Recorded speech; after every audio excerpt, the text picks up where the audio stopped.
And it like rained today and it was nice and cool out. And I was like, this is awesome. This is so nice. Oh yeah, we got that down here too. It was like 105 the other day. It felt like here, and Oh my gosh. today it was like below 90, which was like amazing. I was like, oh, Right. Anytime the high is below 90, I'm like, oh my gosh, this is going to be a good day. It's so nice. Where are you at again? I'm in North Carolina, so Oh yeah, you're it's definitely. yeah. The humidity was a little bit less today, so it poured yesterday like no other, and it was pretty awesome though. We needed it. It hasn't rained for weeks, but Right, yeah, same here. I had a client outside this afternoon. And I was like, "Hey, it might rain, so it's your call if you want to risk it or not." And they're like, "I would love to work out in the rain because our sessions have been so hot lately." I'm like, "All right, let's go, let's do it." make your own rain. That could be Right. that could be a good selling point. Yeah, it could. So I'm happy to have you on, and I'm excited to pick your brain a little bit and have some good conversation with everything like that. So I first wanted to kind of start off with everything that has been going on with the pandemic, people stuck at home, everything like that. And I know just from following you on Instagram and everything that you have an awesome kind of at-home gym setup and everything like that. I know it's probably taken you a long time to really build that setup. So I'd love to Yeah. just have a conversation about, what are maybe some at-home musts for people, equipment wise, and to just like set up your own at-home like little workout gym, even if you don't have maybe the whole space. Yeah. So it's taken me a long time to get that stuff.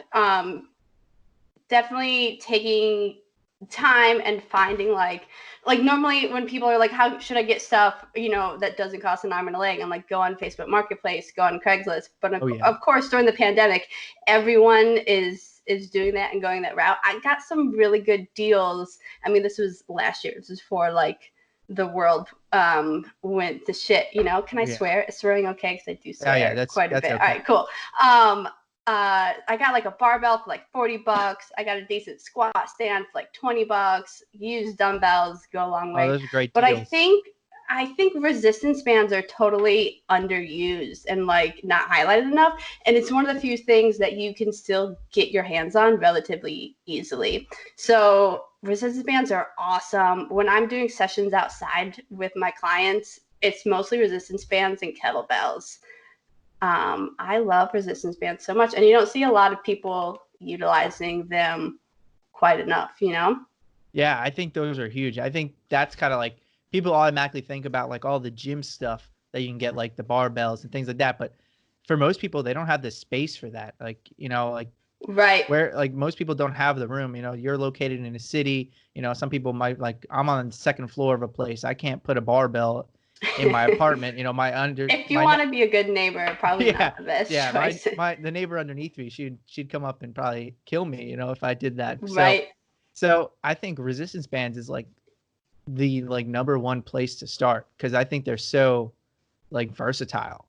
Yeah, especially I think people don't realize all the different attachments that you can have. So you can like have regular handles, but you can attach it to your door and do just a shitload of different exercises with it. But before I moved into this house and I had the basement gym going, I was living in a tiny 1-bedroom apartment, and I had basically the space of a yoga mat in my bedroom to work out. And I had a TRX, 12-pound dumbbells and 10-pound dumbbells, and that was it for a really long time. And you do have to get creative, or else you're just doing like rows and squats, all day, every day. But a TRX, I would say, if you have something to attach it to, be careful with that. No one, flying and falling off the ground. But yeah, TRX I've done that before.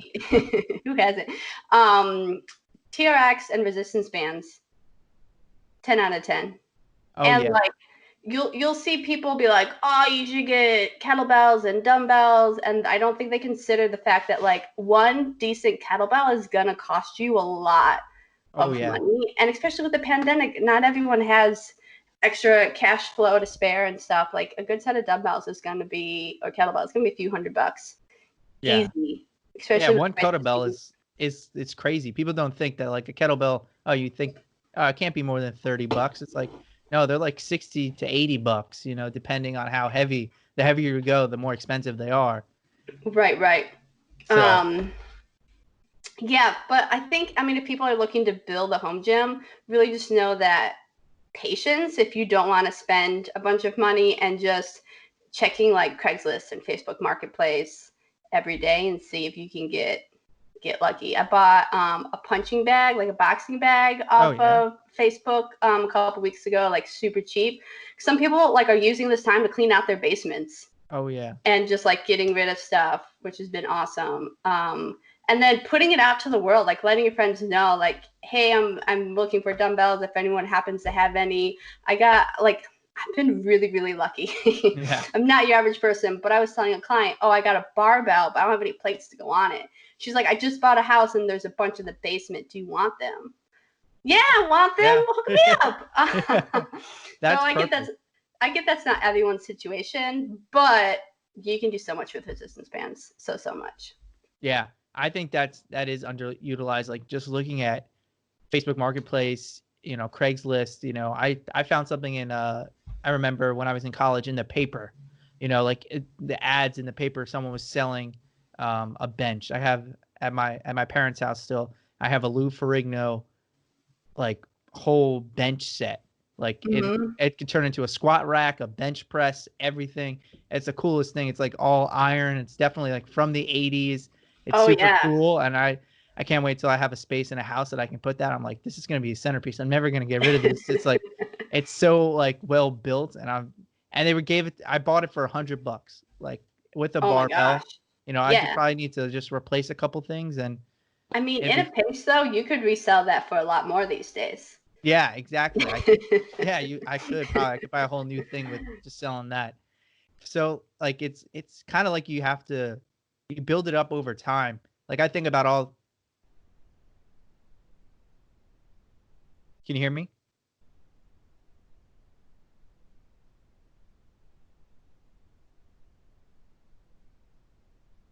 Hey Ivy, can you hear me? No.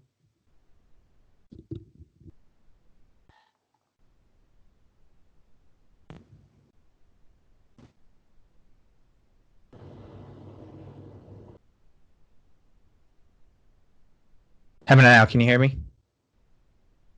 No. Do. Let's make sure. Yep.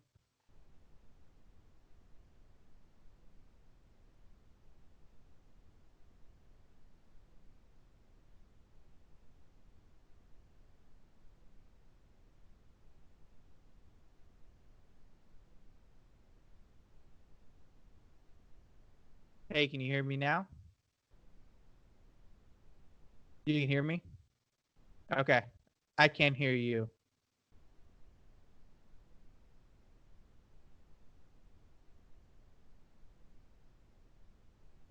Let's make sure it's not my.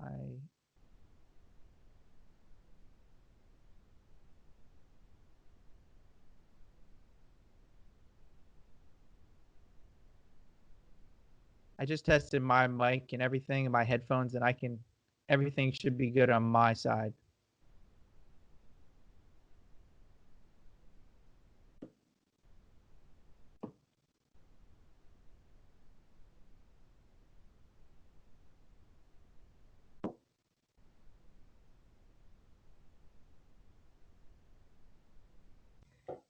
What about now? Hear me now? Yep, I hear you now. Okay. I had a nice mic set up, and now you don't get the beautiful audio. We'll just do the computer audio. It's okay. It happens. Don't worry. So we'll pick up right back. So, what was I saying? Yeah. So when people are trying to, you know, build their at-home gym, I think people don't realize that a lot of us who, you know, have been in fitness for a while and have all this at-home gym equipment, like we build it up over time. You know, we don't just buy everything at once. I think about like all the equipment that I have. I've bought it over the last almost 10 years worth of stuff, you know, like between the dumbbells and the kettlebell that I have and TRX resistance bands. I've bought like maybe like one thing a year to just slowly build up. You know, you don't just go at, you know, ham and just buy 15 different pieces of equipment right away, because that gets expensive. Yeah, it gets expensive, and like most of the time, people don't know what to do with it. You know, like, Yeah. you want the new shiny pretty thing, but that doesn't mean you know what to do with it or even that you're ready for it. I have a pair of 30-pound dumbbells that I inherited that I never use because I just don't need them, but they were there and I was like, yeah, I'll use them. But yeah, I think with anything fitness related, you never need to go from 0 to 60. Yeah. Like the basics will get you so far and it'll be fine. Just Yeah. using just the basic stuff that you can find around. And then even like I was doing live workouts for a while and a lot of my audience just didn't have dumbbells at home. And it was just like, what can you find around the house that's going to work for a weight? Like Oh, yeah. cans are fun for shoulders and stuff. You know, they can be Yeah. kind of light for anything else, but like laundry detergent. I have one of my online clients, he gets the big plastic bins of cat litter and Okay. sometimes use two at a time. So he uses one to like bench press with, and then the Yeah. other one, for his cat, and he just Yeah. like rotates through it. It's just like There you go. creative stuff around your house. Yeah. What can you use in a different way? Yeah. I've definitely had to like change up, like, because I only have so much equipment here, and most of the time, like, I'll work out like maybe once or twice a week at home, but most of the time I work out in the gym.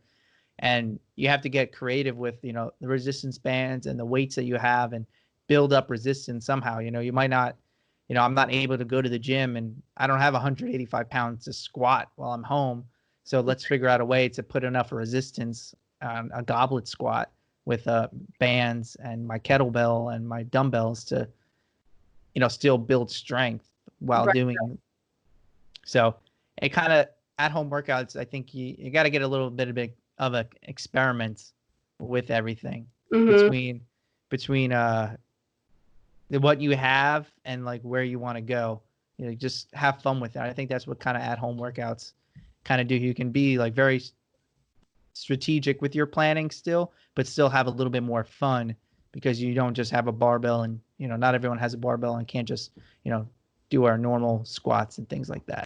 Right. It was a lot of shifting goals when the pandemic hit because if you're using a few dumbbells at home, you're not gonna increase you can't increase your weight on the squat. That doesn't mean you can't Yeah. get better at the squat or work at different squat variations and get better at them or like a big goal was just learning how to be consistent in a new way. Like Hmm. put put how much weight you can lift aside and like just not think about that. Don't focus on that and focus on like being consistent and being creative and just having fun and kind of shifting your goals and your priorities when it comes to fitness and working out and just realizing that like you can't squat a bunch of weight right now, dude. It's just not gonna happen. Yeah.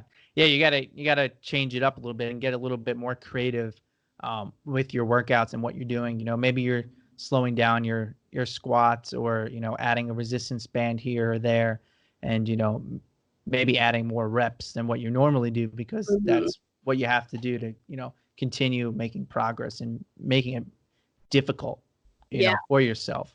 work with what you got. Yeah, exactly. So we kind of already touched about this a little bit. So, um, for people that maybe have limited space and money, what would you like? Where would you start off with, like, with your clients? Like, what's like the number, like, one or two things that you would tell them to get if they wanted to work out at home? Like, if you had 1 to 2 pieces of equipment that they should get. Ooh, I think it depends on what they like to do. Hmm. Um, and what their goals are. Like with resistance bands, they can do so much, and then what do they have fun doing? For me, when the pandemic hit and I wanted to do something fun at home, I got one of those reflex balls. Have you seen those? Yeah, yeah, Yeah, like the band around your head and the little ball that attached to the thing, and just like you don't need a lot of space to do that. It got me outside, it got me moving, and it was a way to move that was fun for me. yeah. A lot of my clients, I'm like, what do you want to do? What would you like to grow on or work on as as a client, as a trainer? And they're like, I don't have a lot of space. I'm like, okay, when you're at the gym, how Hmm. much space are you taking up when you're working out? You're not moving around. You don't need a lot of space. You walk around a lot at the gym from station to station. But when you're standing there with your dumbbells, you're not like Taking dancing up around 50 taking feet. Yeah, space. And they're like, yeah, I really don't need a lot of space. I'm like, yeah, you need like a 4x4 square, a yoga mat, and you're good to go. yeah. But yeah, resistance bands. I really enjoyed kettlebell work. So like, if Mm, you're gonna spend money on something, I'd buy one decently heavy kettlebell. And like decently heavy means so different. So it's such a wide range depending on what your skill level is at and yeah, what your history is.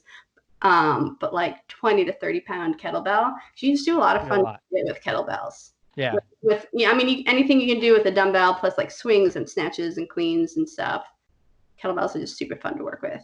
Yeah, those are two good ones. I think those are probably the two best like bang for your buck for most people. Like if you can get like a good pair of like resistance bands, from like Amazon or something, just like with Mm-hmm. attachments and everything, I think those are perfect. You can buy those for like I think I got mine for like 20, 30 bucks on Yeah, Amazon. Whole set.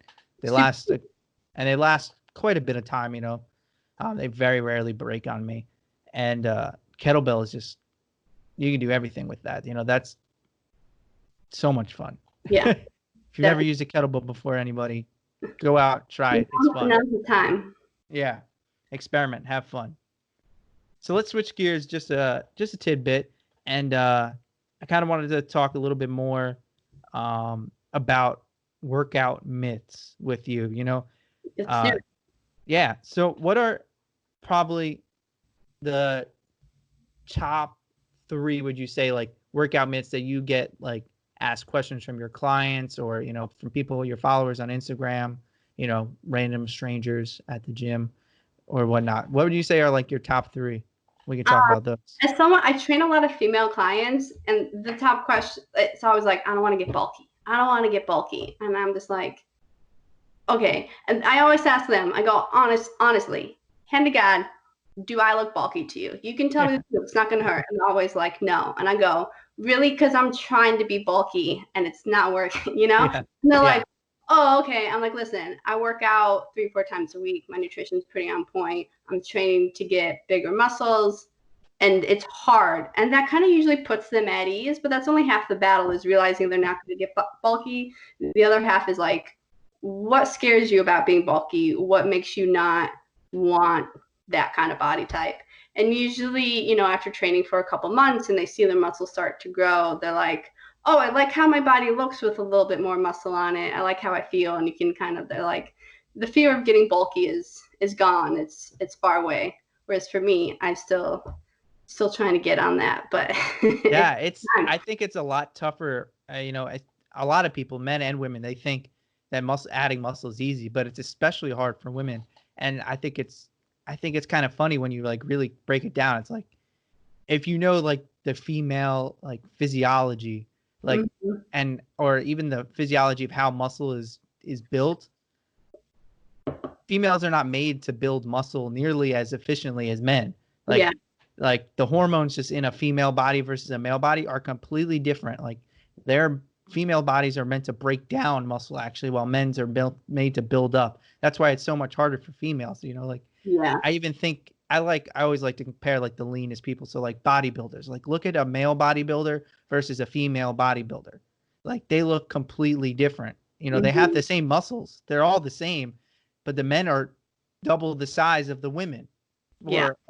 for a very specific reason. It's not like the women are any weaker than the men. It's not like they're not training as hard as the men. They're just smaller. Like it's just how the body works. How we're made, unfortunately. Yeah, there's no real way. Oh, there is a way around it. It's called steroids, but Yeah, but they're not that desperate for my yeah, different Prince arms, yeah, but getting there. No, I'm just kidding. yeah, yeah. So it's like once you get past that, I think that realization that you came about with like that once you realize that like you feel better with a little bit more muscle and it really doesn't actually make you look bulky and it makes you look, actually it's what you want to look like, Mm-hmm. that it's great. I think that just switched from I think I try to pitch it as, instead of muscle building, muscle definition is a good way to think about it, especially in the sense of, for women, building that muscle definition. You're not really, yes, you are building muscle, but you're more looking for that definition. Right. Usually, if a female client specifically, doesn't want to lift weights, they're afraid of getting bulky. I'm like, give me 2 months. Do you trust me? Give me 2 months, And if at the end of 2 months you really hate the direction your body is going into, we'll switch gears, we'll do more of what you want. And after 2 months, I've never had a client be like, I don't like how I feel, I don't like how I look.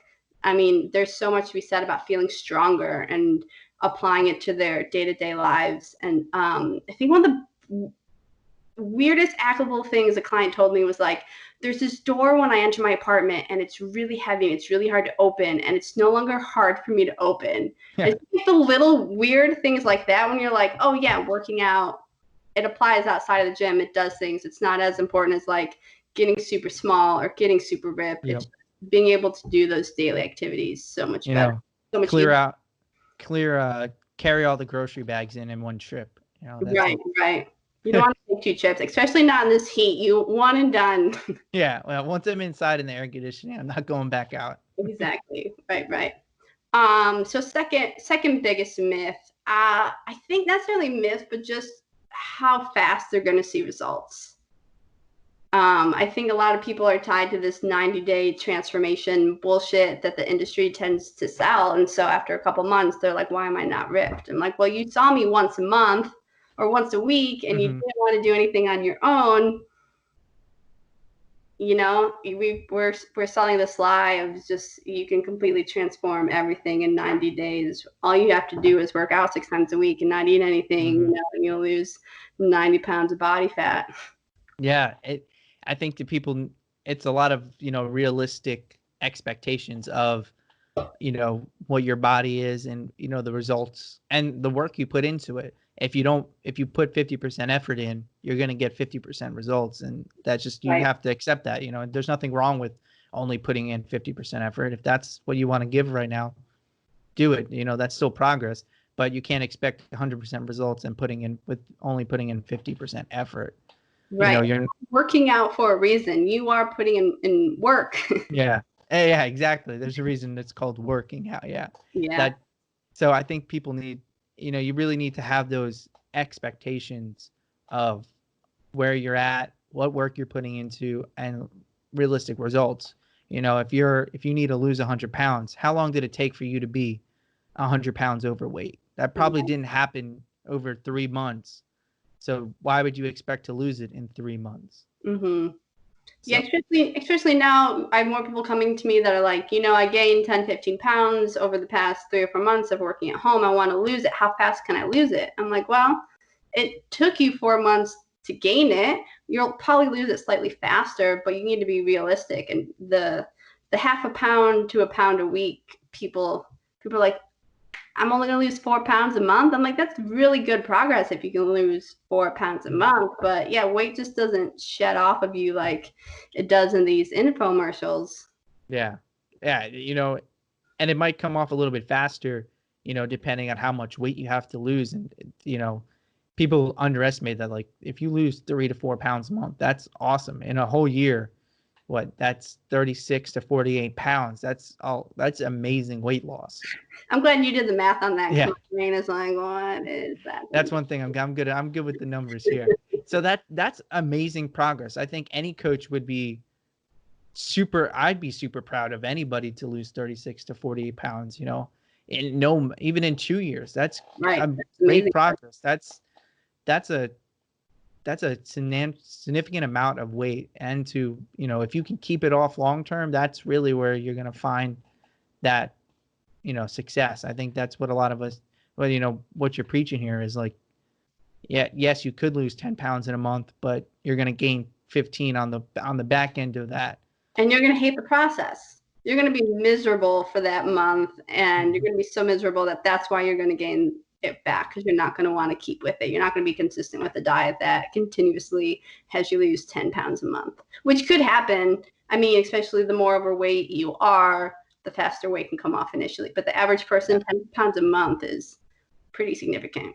Yeah. You would have to be, the only people that I can ever think of that I've ever worked with who have seen a significant amount of weight drop like that have needed to lose 100+ pounds at over time, and that's the only people I've ever seen lose over that 2 pounds per week kind of average.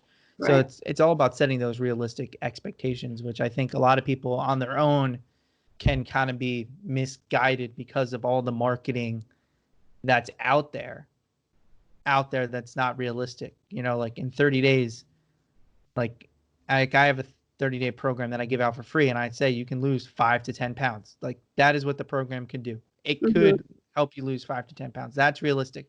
You know, someone could market it as lose 30 pounds in 30 days, but that's going to be so rare for a person to do that. And that would be someone who's eating McDonald's every single day, you know, for Right. every single meal, sitting down, you know, getting out of bed to sit down in a chair, to sit down on the couch, and that's it for the whole day. So you got to set that realistic expectations to Yeah, really definitely. get you there. 30 pounds in 30 days if you buy my $500 juice cleanse and only drink juice once a day and nothing else. No, no, thank you. No, thank you. I like real food. I'd rather eat real food. Yeah, that is for sure. So what other workout? Let's what's one more you got for us that A you workout see? one or just in general? Uh let's talk about another workout one. What's another like lifting or Um, fitness type myth that you get a lot? Lately, I've been seeing this come up again, and I thought it had died, but It never dies. Nothing ever it never dies. dies. Someone who has a big enough audience says something stupid, and everyone latches onto it. One thing I've been seeing recently is knees can't go past the toes. Hmm. And I was actually doing a workout video the other day, and the dude kept saying, "Don't let your knees go past your toes. Don't let your shins come forward when you squat." And so I was actually trying to squat without my shins coming forward at all. You can't. You can't. Yeah, it's You can't hard. really It's move at all, and it's just like so yeah, knees can come forward past your toe as long as your heels are on the ground. And I think that's the thing that they don't add the heel part. So if you're squatting and your knees are tracking forward and your heels are coming off the ground, then you got to back up, fix, adjust, see if it's a mobility issue or a form issue. But if you're doing squats or lunges and your knees going past your toe and your heels are on the ground, you feel super solid and stable, ain't nothing wrong with that. But for some reason, I hear that one coming back again. Do you hear that one at all still? uh sometimes I haven't seen it recently, but I get where people are coming through, and I kind of understand where that comes from. But yeah, like everybody is so different. I think that's what we all try to fit inside of a box. But like when you're exercising, like everyone's body is different. Like our squat forms are going to be are very independent to our body structure and shape. You know, Right. every human's going to be different. Like people, it might not look different. You know, like we can line 5 people up and they might look very similar. But like if we start measuring the angles of their hips and of their, you know, the way their hips are in their femurs in their hip joint and everything like that, like it could be dramatically different. Like I could think back in college, we were measuring angles of hips and things like that. And I just remember that there was this one girl in the class we were measuring hips, and the way her hips were, it was actually a smaller angle than mine, which would mean that like I'm in a more childbearing state than she would be. Like I could have a baby better than she would. And it was just like, just because you're of like a certain gender or race or anything like that, like everyone's body could be so different, Right. which means your squat's going to be different. Like everyone's going to be different. Some people need a wider stance. Some people need a more narrow stance, you know, a little bit more angle, and to make their body feel comfortable.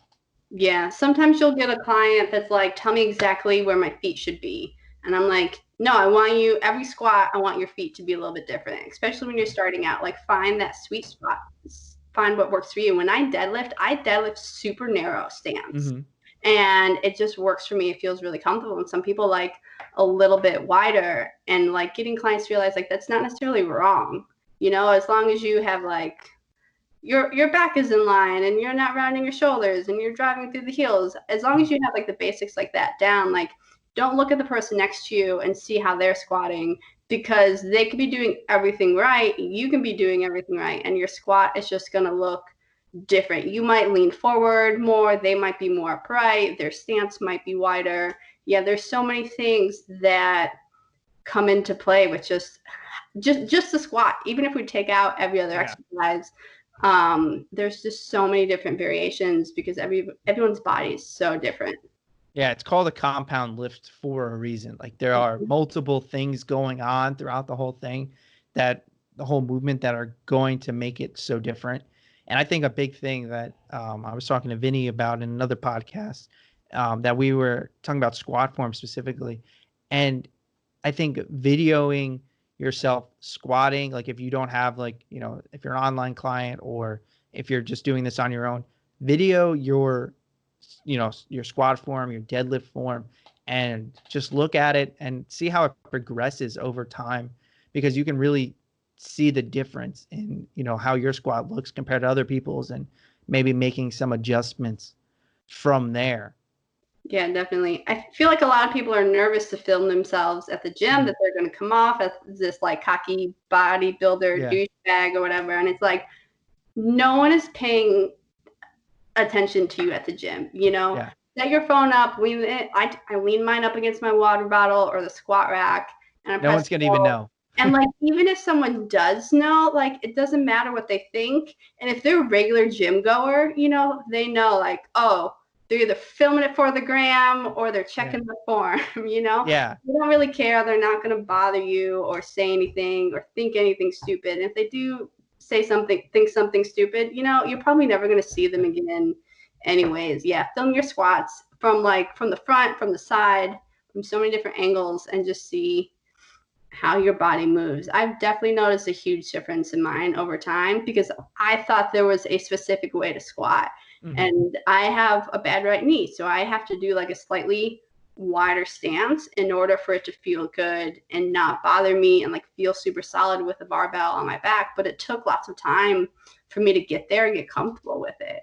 Yeah, I 100% agree. Like I have like my stance, like I have, like probably like yours. I have not super wide stance, but I definitely take a wider stance, like not quite a sumo, but right outside my hips. My knees are pointed out, and that's what's comfortable for me. And I can go, all the way to the ground and come all the way back up, and that's what's comfortable for me there. And even like just like what you said with the deadlift, like I have a very narrow stance. I tried to sumo deadlift, and that's just awful for me. I It just can't not. I can't sumo deadlift. It just does not feel good. I filmed myself and it looks okay. There's no like glaring mistakes. I just think my hips are so tight that I just can't get the hinge going in that position. Yeah. I can't do Oh it. no, I've stopped. I did it like 3 or 4 times, and each time I pulled a glute muscle, and it was the worst.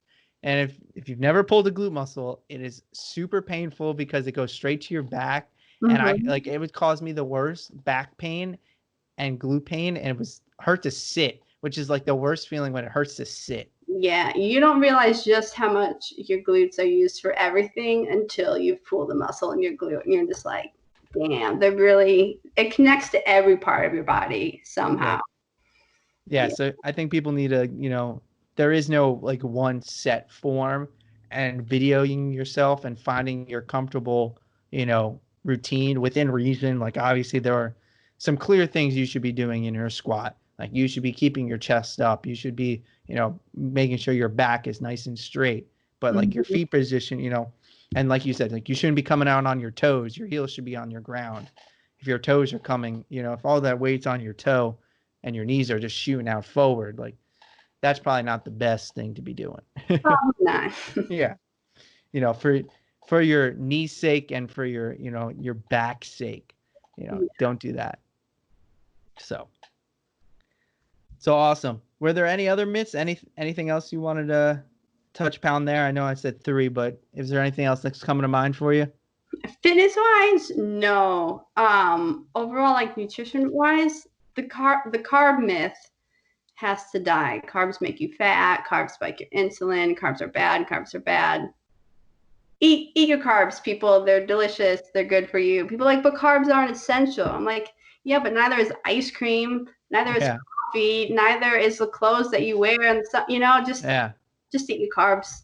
They're great. They're delicious. Oh yeah. I got a pizza dough, forming right now, ready to make some pizza tonight for Pizza Friday. You're Like, on that pizza train. Oh yeah, all You day. do like a locale pizza, or you just go all out? Oh no, I make pizza dough from scratch, like regular pizza dough, cheese. I don't. For me, it's I'm not. I don't really like to substitute things like that. If I'm gonna eat that stuff, like let's just eat it in moderation, and enjoy it. Like I don't like the fake. Like let's cut down on pizza. Like put it on a tortilla. Sometimes I'll do that just for like a special meal. But like if I want to have pizza, I'm gonna have regular pizza. If I'm having a burger, I'm gonna have a regular burger. Maybe sometimes without a bun. Yeah, that's fair. Pizza is one of the things where I found a recipe that makes it pretty good. And I Yeah. don't like a super greasy pizza. And so like this for me, it's super easy lunch kind of thing to make. But like Okay. I'm the same way with like ice cream and burgers. Like if I'm gonna have ice Yeah. cream, I'm not having Halo top. I'm not I hate having Halo Top. I don't know how people eat that. I and also I can't eat Halo Top. Whatever sugar alcohol in it doesn't Mm. agree with me. But luckily, it tastes like shit, so I don't eat that stuff. For Yeah. me, kind of Ben and Jerry's. If I'm having a burger, I'm having ice cream with it. I'm having cheese on my burger. I'm going all out. There's a time and place for it, you know. And but I'm why make a burger healthy? Yeah. I think that's very agreeable. Like it comes down to this whole like you're trying to cut out a whole food group. Why are you trying to be why does a diet have to be so restrictive?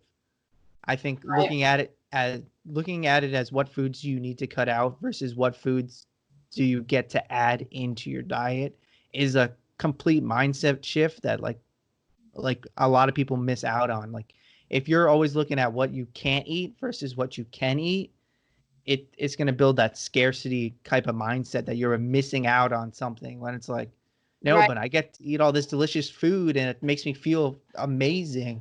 Right. As soon you always want what you can't have. So as soon as you tell yourself no more sweets, all you're gonna be thinking about and craving is sweets versus like if you're like, you know what, tonight before I go to bed, after dinner, I'm gonna have a little bit of dark chocolate and you look forward to it after, like during the day. And then when you have it, you can like fully enjoy it. Know that it's fine, nothing bad is gonna happen and like really enjoy it rather than like not having sweets at all, which is just I have a huge sweet tooth. So if Yeah. someone was like, you can't have sweets anymore, I'd be like, I couldn't do it. It's not worth it. I am a big fan of like when you have specific goals, the not now method. Like for now, I'm not having Oreos in the house. It's Hmm. not because they're bad. It's just because I know that if I keep Oreos in the house, I'm going to go through that whole thing. And right now, that's not aligning with my goals. It's just not now. It's not Yeah. over. If I want Oreos, I have to walk to the store and get them because Yeah. it's so hot. I'm not doing that right now. Get a Thank you small for pack or my air something. conditioning.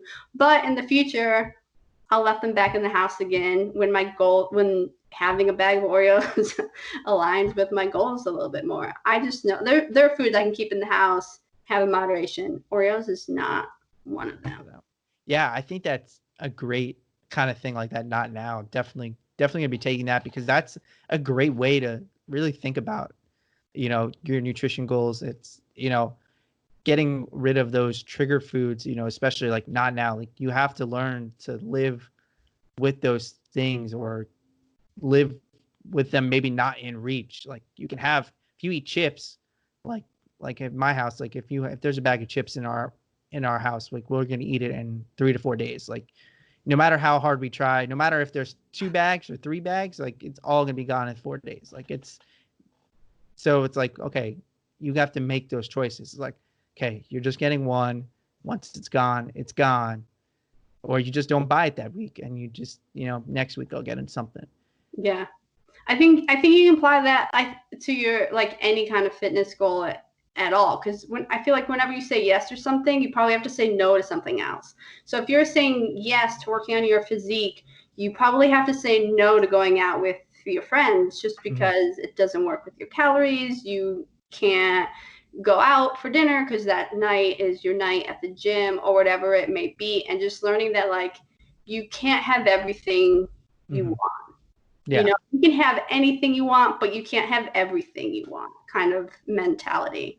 Yeah. It's sacrificing somewhere. Like you have to sacrifice just a little bit. It's like what are you willing to sacrifice? If you do want to go out, is your workout going to suffer a little bit? Are you going to go over your calories a little bit? but is that going to be something you're going to want to enjoy? Or is it just like something that, oh, okay, if I skip this today, it's not going to be the end of the world and I'm going to get closer to my goals and be happier that way? It's like, it's kind of like that balance act. You have to figure out, okay, what can I take from one side of the scale, put it on the other, and balance it out so I can still enjoy everything while trying to reach your goal at the end of the day. Right, right. If you're going to spend a month and like focus really hard on your training and say no to those invitations with your friends, next month they're still going to be there. Those Yeah. friends, those invitations, and those dinners out, they're still going to be there, and you can work them back into your lifestyle. It's not 100% this or that, black and white, but sometimes you just got to say no for a little bit. Yeah, you really got to learn, where you can, make those things work within your lifestyle. It takes time to really learn, okay, what foods can I eat at the restaurant, or like, okay, looking ahead of time at the restaurant's, menu and kind of being like, okay, I'm going to get this. Not even looking at the menu, I'm going to get that menu item because I know it fits in my calories and I'm going to enjoy it. Or like not having a drink, or planning out your day ahead of time. Oh, I worked out my calories. I kept my light lunch. Now I can have a huge dinner, and that's my calories for the day. There Right. you go.